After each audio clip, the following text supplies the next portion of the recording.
Hello दोस्तों, आज मैं आपके सामने फिर से उपस्थित हुआ हूं और आज साइंस का टॉपिक हम पढ़ने वाले हैं माइटोकॉन्ड्रिया। आज हम माइटोकॉन्ड्रिया टॉपिक पढ़ने वाले हैं और आज ऐसा टॉपिक है ये कि इससे क्वेश्चन 100% आपको मिलता है, कोई सी भी एग्जाम हो, चाहे वो MPPSC हो, बैंकिंग हो या रेलवे हो, कोई सी भी अदर एग्जाम हो, इसमें एक ना एक क्वेश्चन जरूर पूछा जाता है। तो हम यहाँ पढ़ रहे हैं सिर्फ ओनली MPPSC से ही संबंधित क्वेश्चन हम पढ़ेंगे और ऐसे आज से मैं इसको ऐसे तैयार करा दूंगा कि आपको कहीं जाने की जरूरत नहीं पड़ेगी। तो आज हम देखेंगे माइटोकॉन्ड्रिया। आज हम माइटोकॉन्ड्रिया भी पढ़ेंगे और साथ ही साथ में क्या पढ़ेंगे, लवक भी पढ़ेंगे। तो आज हमारा टॉपिक रहेगा क्या, माइटोकॉन्ड्रिया।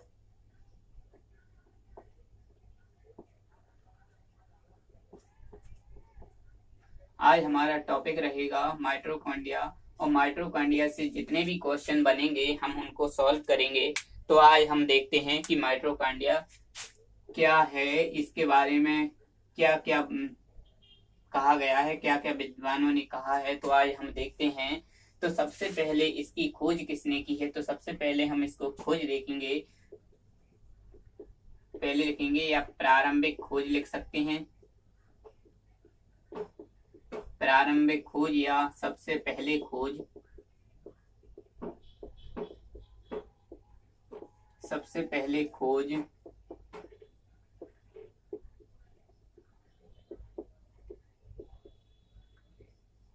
एक विद्वान आते हैं कोलकर। प्रारंभिक खोज या सबसे पहले खोज किसने की थी, कोलकर ने की थी। और इसका जो विस्तृत अध्ययन किया था, वो किसने किया था, तो आज देखेंगे। विस्तृत अध्ययन उन्होंने किया था अल्टमैन ने। किसने किया था, अल्टमैन ने इनका विस्तृत अध्ययन किया था। तो विस्तृत अध्ययन किया था अल्टमैन ने और माइटोकॉन्ड्रिया शब्द दिया था बेंडा नामक वैज्ञानिक ने इसका माइटोकॉन्ड्रिया नाम दिया था। माइटोकॉन्ड्रिया का सर्वप्रथम खोज किसने की थी, कोलकर ने की थी। इसका विस्तृत अध्ययन किया है अल्टमैन नामक वैज्ञानिक ने और इसका शब्द दिया है किस नामक वैज्ञानिक ने, तो बेंडा नामक वैज्ञानिक ने इसमें माइटोकॉन्ड्रिया क्या दिया है, शब्द दिया है। तो आज हम इनको देखेंगे। आप पहले इस चीज का पहले अच्छे से अध्ययन करो। बिल्कुल सिंपल ट्रिक है। मैं आज आपके सामने ऐसी मस्त ट्रिक लेकर आया हूं कि आपको कहीं जाने की जरूरत नहीं। इसमें 3-3 नंबर के मैं क्वेश्चन बताऊंगा। इसमें 3 नंबर का, 5 नंबर का और 11 नंबर के जितने भी क्वेश्चंस बन सकते हैं और मैं आपको पूरी तरह से डिस्कस कराऊंगा। आपको बस वीडियो शुरू से लेकर एंड तक आपको देखनी है। शुरू से लेकर क्या देखनी है, एंड तक, यानी अंत तक वीडियो को देखना है। और हमारे चैनल को लाइक करें, सब्सक्राइब करें और हमारी वीडियो को शेयर किया करें, जिससे कि दूसरे लोगों को भी इसका लाभ मिल सके। ठीक है, तो दूसरे लोगों को इसका लाभ मिल सके। और हम अब देखेंगे कि माइटोकॉन्ड्रिया के इसके अन्य नाम भी हैं। तो अन्य नाम भी, एक क्वेश्चन सीधे बनता है कि माइटोकॉन्ड्रिया के अन्य नाम कौन कौन से हैं। तो ये क्वेश्चन पूछा जाता है। तो अन्य नाम कौन सा है, बायोफ्लास्ट। अब ये पूछा जाता है कि बायोफ्लास्ट किसने दिया है, तो अल्टमैन ने इनका जो नाम दिया है, जो बायोफ्लास्ट नाम दिया है। ठीक है, इसके बाद होता है फाइला।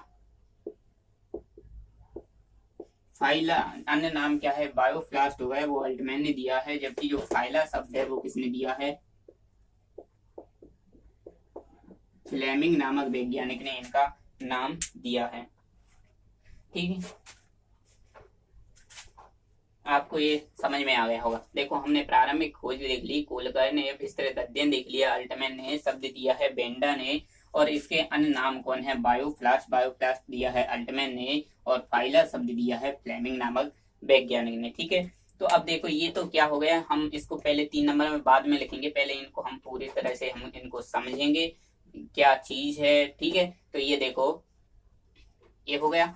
तो हम स्क्रीनशॉट ले लीजिए आप, और मैं इसके बाद आपको और आगे बढ़ाने वाला हूं, क्योंकि ये बहुत अच्छा टॉपिक है, आपको इंटरेस्टेड भी लगेगा और आपको बहुत अच्छा अगर समझ में आ रही है तो वीडियो को लाइक किया करें, जिससे कि हमारा भी हौसला बढ़ेगा कि हम स्टूडेंटों को समझा पा रहे हैं। ठीक है, तो मैं आगे बढ़ता हूँ।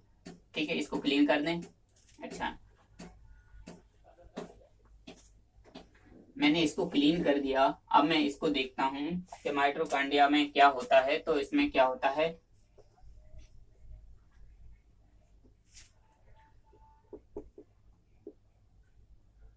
माइटोकॉन्ड्रिया में क्या होता है, ऊर्जा का निर्माण होता है।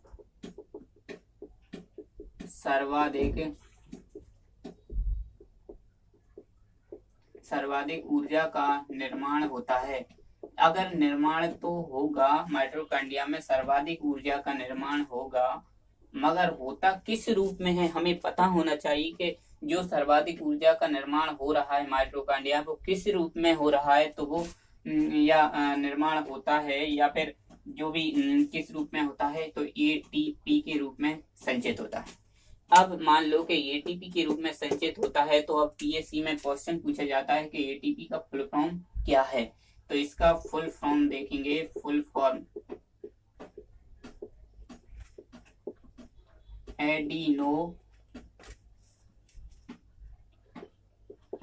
Adenosine triphosphate.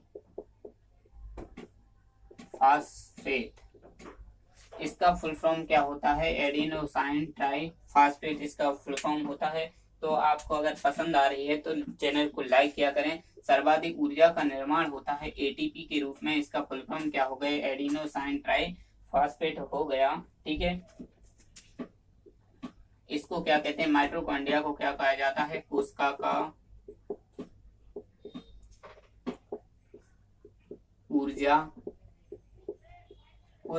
ऊर्जा ग्रह कहा जाता है, क्योंकि इसमें ऊर्जा का निर्माण करता है। इसलिए क्या होता है, ऊर्जा का निर्माण करेगा तो इससे क्या होगा, कोशिका का निर्माण होगा। इसलिए इसको क्या कहा जाता है, कोशिका का ऊर्जा ग्रह या कोशिका का निर्माण करता।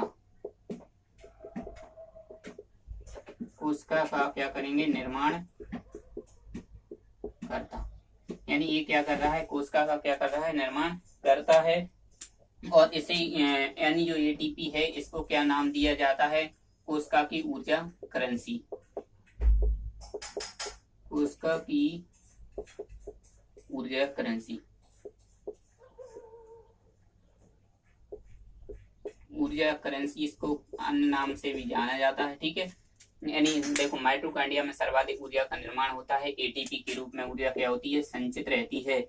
जब एटीपी के रूप में संचित रहती है तो इसका जो एटीपी है, एटीपी का फुल फॉर्म भी पता होना चाहिए। एटीपी का फुल फॉर्म होता है एडिनोसाइन ट्राइफॉस्फेट होता है। इसको क्या कहा जाता है, कोशिका का ऊर्जा ग्रह या कोशिका का निर्माण करता भी कहा जाता है। जो एटीपी संचित ऊर्जा होती है वो किस रूप में, कोशिका की ऊर्जा करेंसी इसको नाम से भी जाना जाता है। ठीक है, तो ये आपको क्लियर हो गया होगा। ठीक है, यहाँ तक क्लियर हो गया। पहले हम इसका डायग्राम बनाएंगे। तो हम क्या करेंगे, इसका डायग्राम बनाएंगे या चित्र बनाएंगे। ठीक है, तो चित्र हमने कल भी देखा, कल हमने बताया तो था कि हम पढ़ेंगे मगर नहीं पढ़ पाए थे, मगर आज हम इनको देखेंगे। देखो, पहले हमें थोड़ा सा टाइम लगेगा इसको डायग्राम बनाने में, क्योंकि इसका डायग्राम थोड़ा ऐसे ही है।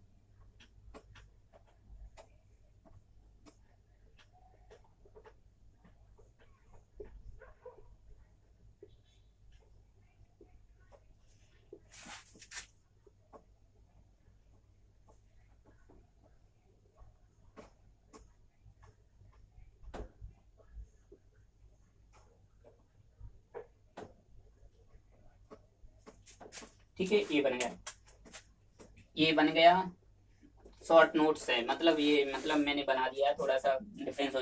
पर इसमें देखो कि ये जो संरचना बनी रहती है, जो देखो जो ये संरचना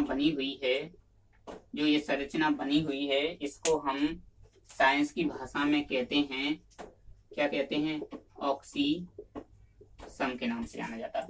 इसको हम जो संरचना बनी हुई है उसको क्या कहते हैं, ऑक्सीसम के नाम से जाना जाता है।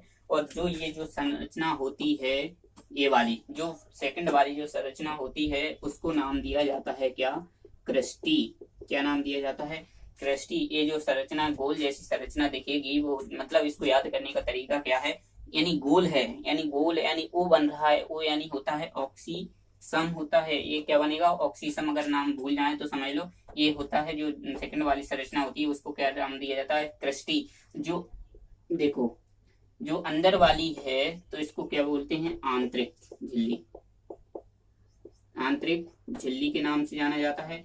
और जबकि जो बाहरी है उसको क्या जाता है, बाहरी झिल्ली। देखो क्योंकि इसमें कोशिका है, कोशिका ऊर्जा निर्माण हो रहा है तो इसमें क्या होता है, ग्लूकोज भी होता है तो C6H12O6 होगा, C6H12O6 होगा, परंतु ऑक्सीजन भी होगा। जब इनके साथ क्रिया होती है तो क्या बनता है, तो H2O बाहर निकलता है और H2O प्लस क्या है, CO2 भी, मतलब इनमें कन्वर्ट हो जाता है, H2O और CO2 में कन्वर्ट हो जाता है। तो आपको ये पता हो गया। और इसमें क्योंकि माइटोकॉन्ड्रिया हम पढ़ रहे हैं और इसमें डीएनए की मात्रा उपस्थित होती है तो डीएनए यानी डीएनए होता है तो इसका नाम हो जाता है तो mDNA। mDNA होता है तो mDNA का जो नाम होता है वो m यानी होता है माइटोकॉन्ड्रिया, m यहाँ होता है यानी होता है माइटोकॉन्ड्रिया नाम होता है। ठीक है, आपको यहाँ तक समझ में आ गया होगा। ठीक है, ये इतना क्लियर हो गया आपको। सर्वाधिक ऊर्जा का निर्माण एटीपी के रूप में होता है, एटीपी को ऊर्जा करेंसी कहा जाता है, इसका फुल फॉर्म होता है एडिनोसाइन ट्राइफॉस्फेट होता है। इसमें कोशिका का ऊर्जा ग्रह या कोशिका का निर्माण कर्ता कहा जाता है। इसमें डीएनए विद्यमान होता है यानी डीएनए उपस्थित होता है, पर हम पढ़ रहे हैं माइटोकॉन्ड्रिया इसलिए एम माइटोकॉन्ड्रिया हो जाएगा या एम डीएनए हो जाएगा। इसमें ग्लूकोज यानी C6H12O6 होता है, प्लस ऑक्सीजन के साथ इसकी क्रिया कराएंगे तो इसमें जल और CO2 का निर्माण होता है। इसमें आंतरिक झिल्ली होती है, इसमें बाह्य झिल्ली होती है, इसमें ऑक्सीजन की एक संरचना होती है और एक क्रस्टी होती है। ठीक है, यहाँ तक आपको क्लियर हो गया होगा। अब हम इनके सीधे डायग्राम बना दे, 3 नंबर का क्वेश्चन कैसे आता है। ठीक है, तो हम इसको क्लियर कर दें। ठीक है, देखो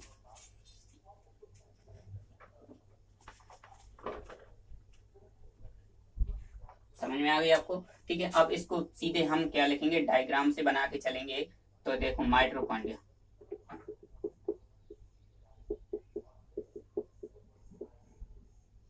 माइटोकॉन्ड्रिया। अब देखो हम इसको अगर देखें, चित्र बनाएंगे। 3 नंबर का अगर क्वेश्चन आ गया तो हम कैसे करेंगे, तो देखो 3 नंबर का एक ही लाइन में बन जाएगा क्योंकि 3 लाइन आएगी तो 3 लाइन में हमें 3 लाइन में एक ही लाइन में खत्म करना है। वो भी कैसे होगा, अब देखो हमने माइटोकॉन्ड्रिया लिखा, थोड़ा स्ट्रक्चर थोड़ा सा बना दिया अच्छे से। माइटोकॉन्ड्रिया पहले लिखेंगे सर्वप्रथम खोज, सर्वप्रथम खोज कुलकर नामक वैज्ञानिक ने, विस्तृत अध्ययन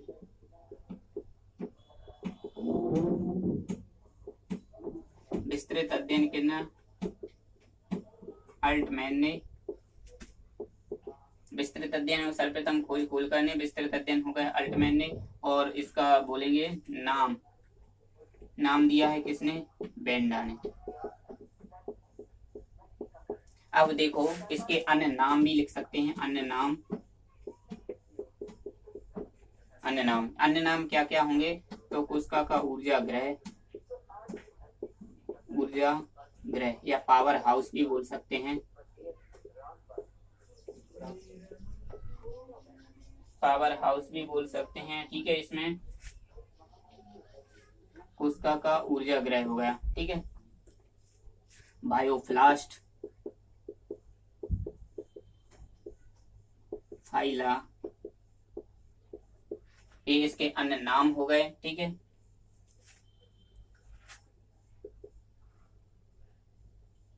और एटीपी के रूप में ऊर्जा संचित, यहीं पे इसमें लिख सकते हैं एडिनोसाइन ट्राइफॉस्फेट,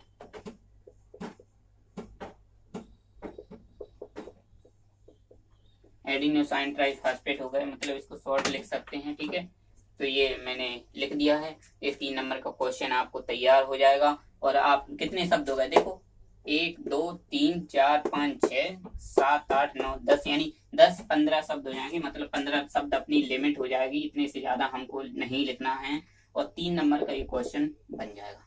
और इसमें थोड़ा सा अगर और भी बनाना चाहते हो तो इसमें क्या लिख सकते हैं, चित्र यानी डायग्राम भी आप बना सकते हैं। तो ये 3 नंबर आपको कोई भी नहीं काट सकता, आपको 3 में से इसमें 3 नंबर आपको मिलेंगे ही मिलेंगे, चाहे कैसा भी मास्टर आ जाए। समझ में आ गई आपको। तो आप आज हमने माइटोकॉन्ड्रिया देखा। तो सर इसमें आपको क्या करना है कि माइटोकॉन्ड्रिया का एक चित्र लगाना है, बढ़िया बहुत शानदार चित्र है, तो वो लगाना है। ठीक है, मैंने चित्र तो बना के बता दिया, मगर आप चित्र भी लगा सकते हो। ठीक है, तो हमने ये माइटोकॉन्ड्रिया समझा, माइटोकॉन्ड्रिया आप क्लियर हो गया होगा। ठीक है, आज हम इसको फिनिश करते हैं और माइटोकॉन्ड्रिया समाप्त हो चुका है। अब हम पढ़ने वाले हैं क्या, लवक। क्या पढ़ने वाले हैं, लवक पढ़ेंगे, लवक पढ़ेंगे। लवक मतलब पहले लवक आया तो इसकी पहले खोज आएगी। बेसिक से हम सीधे लेकर चल रहे हैं थोड़ी थोड़ी। इसकी खोज किसने की, तो हैकल नामक वैज्ञानिक ने इसकी खोज की। लवक, लवक की खोज किसने कर दी, हैकल नामक वैज्ञानिक ने कर दी। लवक यानी नाम से पता चल रहा है हरित लवक, यानी हमने बोला है पौधों में उपस्थित, पौधों में उपस्थित होता है। ठीक है, पौधों में उपस्थित हो गया, मान लिया, मान लिया। इसके बाद हमने लवक कितने प्रकार के होते हैं, 3 प्रकार के। लवक कितने प्रकार के, 3 प्रकार के होते हैं। अब कौन कौन से होते हैं तो देखते हैं। वर्णी लवक, वर्णी लवक और हरित लवक। क्लियर हो रहा है ना आपको, जो मैं पढ़ा रहा हूँ वो आपको क्लियर हो रहा है कि नहीं हो रहा। तो हमारे चैनल को लाइक करें, सब्सक्राइब करें और हमारे उसमें कमेंट्स भी जरूर किया करें। कमेंट्स करके हमें पता चले कि हमारी क्लास आपको कैसी लग रही है, तो जिसके अकॉर्डिंग हम आगे अच्छे से आपको पढ़ा पाएंगे। ठीक है, तो देखो वर्णी यानी होता है रंगीन होता है। क्या होता है, रंगीन यानी होता है विभिन्न पौधों में, यानी विभिन्न प्रकार के पौधों में हम लिखेंगे विभिन्न प्रकार के पौधों में विभिन्न रंग प्रदान करता है। कौन, विभिन्न प्रकार के पौधों में विभिन्न प्रकार के रंग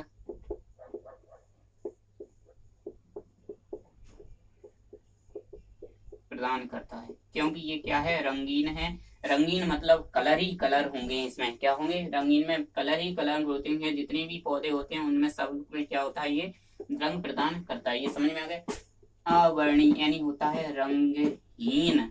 क्या होता है, रंगहीन यानी हीन यानी होता है बिल्कुल इसमें कलर है ही नहीं, यानी रंगीन। तो इसमें होता क्या है, कुछ तो काम करता होगा। साइंस में ऐसे तो कोई रखेगा भी नहीं, तो इसमें क्या होगा, भोजन को संचित करेगा, भोजन को संचित रखने का ये कार्य करेगा। ठीक है, भोजन को संचित रखने का कार्य करेगा कौन, अवर्णी लवक। क्योंकि ये कैसा है, रंगहीन होता है। रंगहीन होता है मतलब ये भोजन का निर्माण नहीं करता है, इसलिए भोजन को ये क्या करता है, संचित रखता है। अब आगे देखते हैं, हरित लवक यानी हरा रंग होता है इसमें। हरा रंग, हरा रंग यानी होता है ये भोजन का क्या करता है, निर्माण करता है। क्या करता है, भोजन का निर्माण करेगा। अब अगर ये भोजन का निर्माण कर दिया इसने, तो हमने मान लिया। ठीक है, ठीक है, भोजन का इन्हें निर्माण कर दिया तो अच्छी बात है। अब देखते हैं हम अवर्णी लवक। अब ये तो हमें समझ में आ गया। अब अवर्णी लवक यानी, अवर्णी लवक यानी होता है जिसमें कितने वर्ण हैं, बताइए आप। अवर्णी यानी अवर्णी यानी कितने वर्ण हैं, 3 वर्ण हैं। तो 3 कितने प्रकार के होंगे, 3 प्रकार। जो यहाँ देखो लवक, लवक में भी 3 वर्ण थे, तो ये 3 प्रकार हो गए। कौन से, वर्णी, अवर्णी और हरित लवक। अब अवर्णी में भी कितने वर्ण हैं, 3 वर्ण हैं, तो इसमें 3 प्रकार के हो जाएंगे। 3 प्रकार कौन कौन से होता है, तो ये देखिए 3 प्रकार कौन कौन से। यहाँ क्लियर नहीं है तो मैं मिटा के यहाँ बता देता हूँ आपको। ठीक है,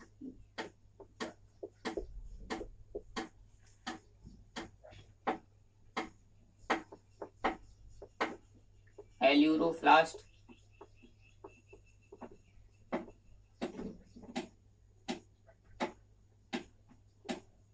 एल्यूरोप्लास्ट,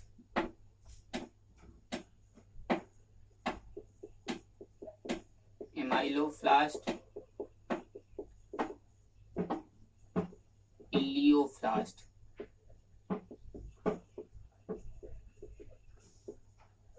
समझ में आ गई आपको? ठीक है, यानी ये 3 प्रकार से हो गए, अवर्णी लवक 3 प्रकार से हो जाएंगी।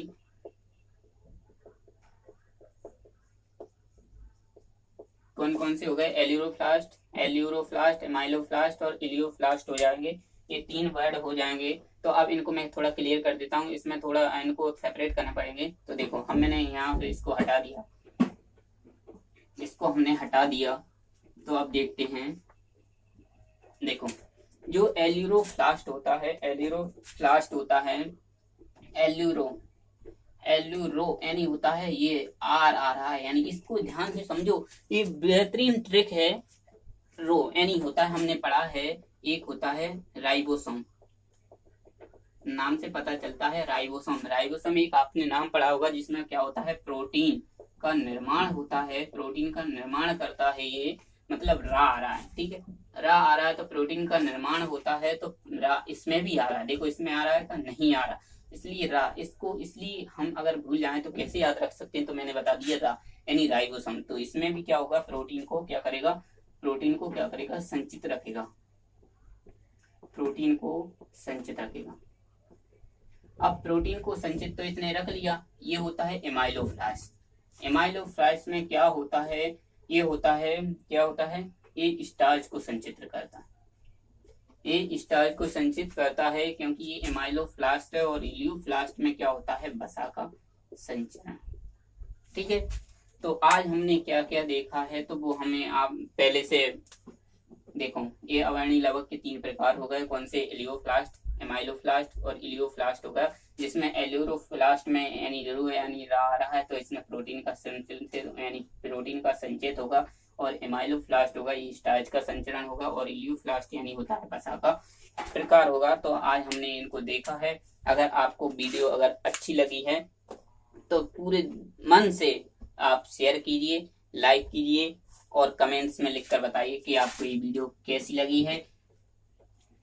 और इसके बाद हम आगे, आपको लवक की थोड़ा सा पार्ट बचा हुआ है, उसका चित्र रह गया है, और थोड़ा सा इसको 3 नंबर के हिसाब से भी हमने आपको बताया है कि कैसे कैसे ये डायग्राम आपको बनाना है।